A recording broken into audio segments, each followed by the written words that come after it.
From a rural village in Turkey to upstate New York, Ersin Konkur has had a peculiar journey for a math teacher. He was recruited into Fethullah Gulen's network at the age of 15.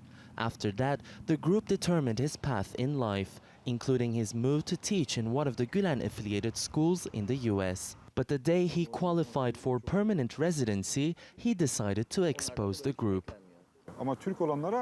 Compared to the ordinary American staff, we Turkish Gulenists in the school were paid higher salaries, a portion of which we were expected to pay back in cash, so they were channeling tax money to the Gulen movement.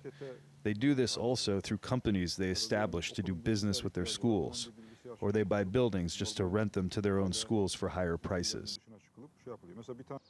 Konkur is one of the rare defectors to speak up about the group. He says hundreds of other Gulenists have been brought into the US with professional visas to expand their network in the country. In the state of New Jersey alone, a chain of charter schools like this one is linked to the Gulen movement, also known as FETO. The organization's attempt to launch a fifth school in the state was denied after the Board of Education said it had used forged and fraudulent petitions to show community support for its initiative. The FBI has reportedly been looking into allegations that taxpayer money might have been channeled to FETO, which now controls 163 schools across the country, teaching around 70,000 students. Robert Amsterdam, a lawyer hired by Turkey, says he was astonished to find the extent of the Gulenists' influence in the country. We know that they're spending something like $500,000 a month in lobbying and PR, and they've been doing that along with their Rumi Foundation and other organizations for years. No officials from Gulen-affiliated schools were available for comment. Does it work? I don't know.